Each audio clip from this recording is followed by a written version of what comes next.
discrete data versus continuous data.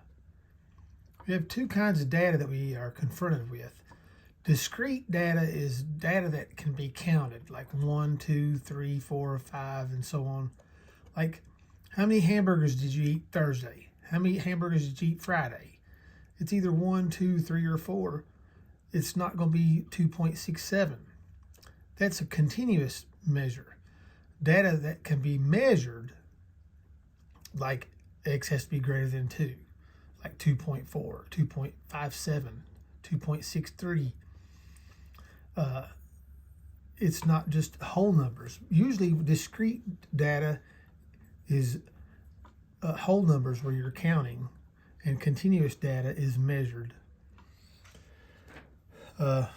So as I suggested, do a dual screen here where you can get your assignment on the left and then spreadsheet over on the right. First thing, we're going to look at some terminology stuff. Classes are categories by which data is grouped. We make classes to show the variety of how the numbers fall in certain things. And I'll kind of show you an example of that in a minute that'll help. Here we have the lower class limit and the upper class limit.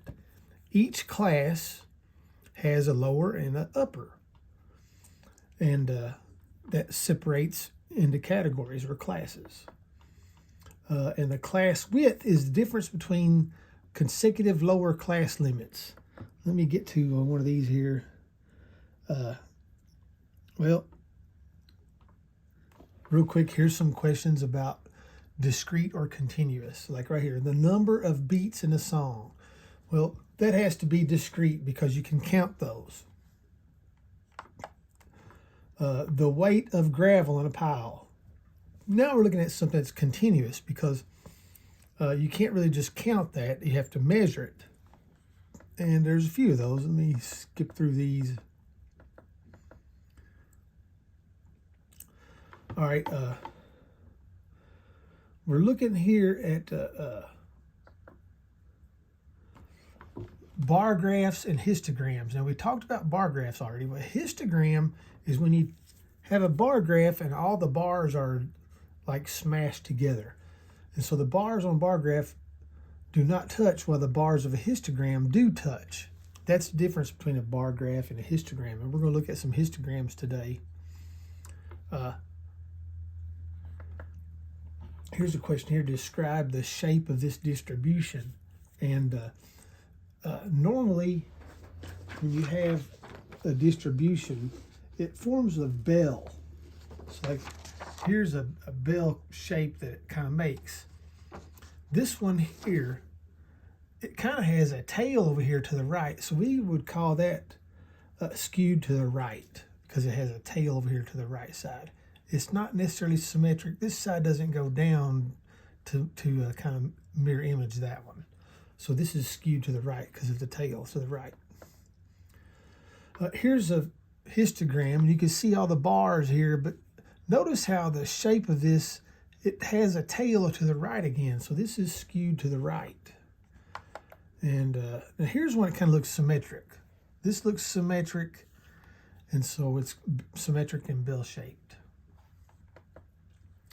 And this one looks symmetric as well. All right, here you go. Here's where we are talking about classes. It says determine the number of classes in this frequency table. Well, we have 1, 2, 3, 4, 5. We got 5 classes here. 5 classes. This first class has a lower class limit of 1 and an upper class limit of 2. This second class, the lower is 3 and the upper is 4. What's the class size? The class width? Well, if you take consecutive lowers, you got a 3 and a 1. Subtract those. 3 minus 1 would be 2. So the class width is 2. But the answer to this question is 5. There has 5 classes. Okay, what's this one? Determine the class limits for the third class. So the third class is right here. 26 is the lower limit. 32 is the upper limit. That's the limits for that class. This says find the class width. All right, we don't have to have the whole thing on there. We just look, this lower is 400, this lower is 0, so you subtract those. 400 minus 0 is 400. The class width is 400. You just subtract consecutive lower limits. Okay, and here's another one that's similar we've talked about. All right, that's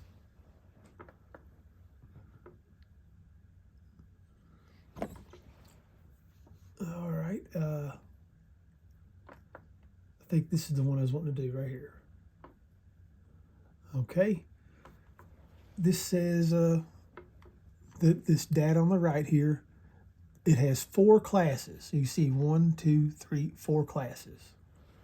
All right, this asks what the lower class limit for the 4th class is. The 4th class, the lower limit is 28.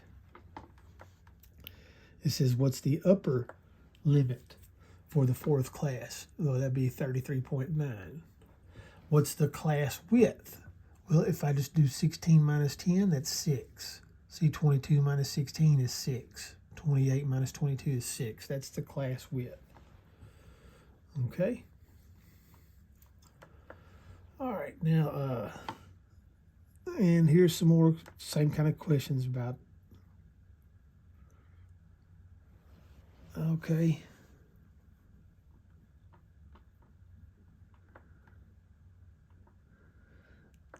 All right, this one I think I was wanting to do. This is the number of TVs. So if you look at here's the data. I'm going to copy it to my clipboard, Control C, and I'm going to put it over here on my spreadsheet.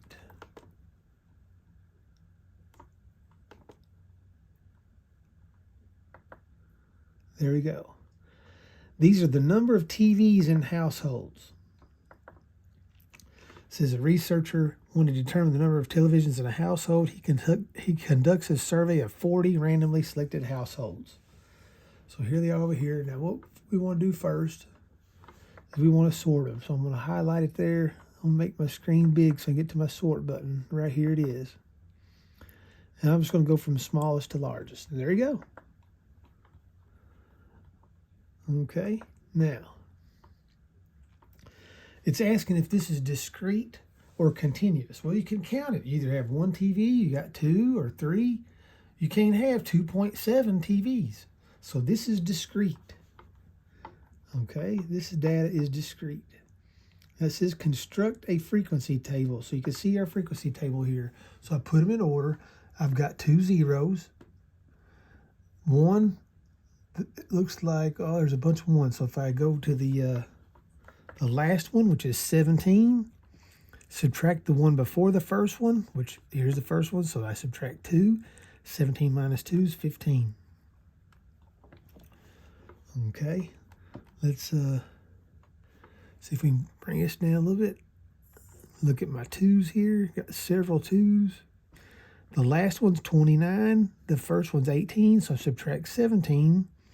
So do 29 minus 17, which is 12. And that's how you find your frequencies. All right, and then we'll make us, after we get our frequencies, we'll make a relative frequency table, and then we'll just answer a few questions. All right, now let's go into this next one. This next one is one where we got to have some classes. Okay.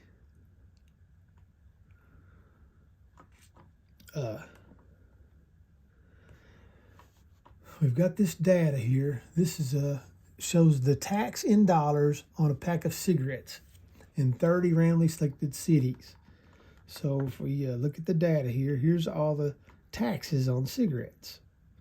Okay, well, first thing we do is you want to click it, copy to clipboard, Control C, and I'm going to get rid of this column here. And then I'm going to insert my data here. There it is. Now, first thing we want to do is we want to sort it. So let's go over here and get my sort button. And there we go. Got it sorted. Okay.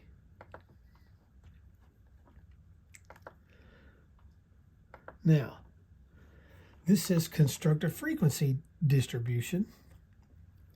Use a first class having a lower class limit of 0 and a class width of 0.50. So here you go, man. So what we're going to do, as you can see right here, your lower is 0 and it has a class width of 0.50. So the next one's going to be 0.5, which means that's going to be 0.49. Now if I add 0.5 again, that's 1, 1.5, 2, 2.5, and so on. And then these numbers over here are going to be 1/100th less. So like this is a 1, that's going to be a 0.99. This is 1.5, this is 1.5, that's 1.49. And then you look at your data here and you put them in the class they belong. So if I, oops, go up to the top here, the first class is 0 and 0.49. So it looks like right here, there's 4 of those. So there's 4. And then from 0.5 to 0.99, so here's 13 minus 4 would be 8. It would be a 9. And so there's your frequencies. And then after you do all those, then you'll do a relative frequency. So we'll just use the spreadsheet to get these relative frequencies like we've done before. And then we'll have to figure out which histogram matches the best. And again, look for the largest values. See, like where the largest bar is, I would look at those first and then kind of peg it down. And then here's the relative frequencies.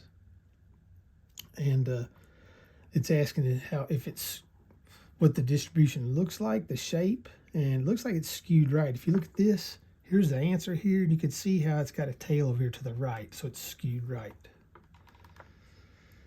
And that's what we got going on here. Now, it does say here to redo this with a class width of 1.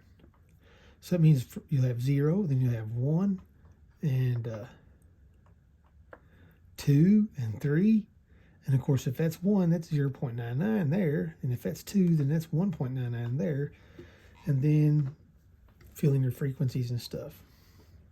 So I believe that's what we're doing there. It shouldn't be too much trouble.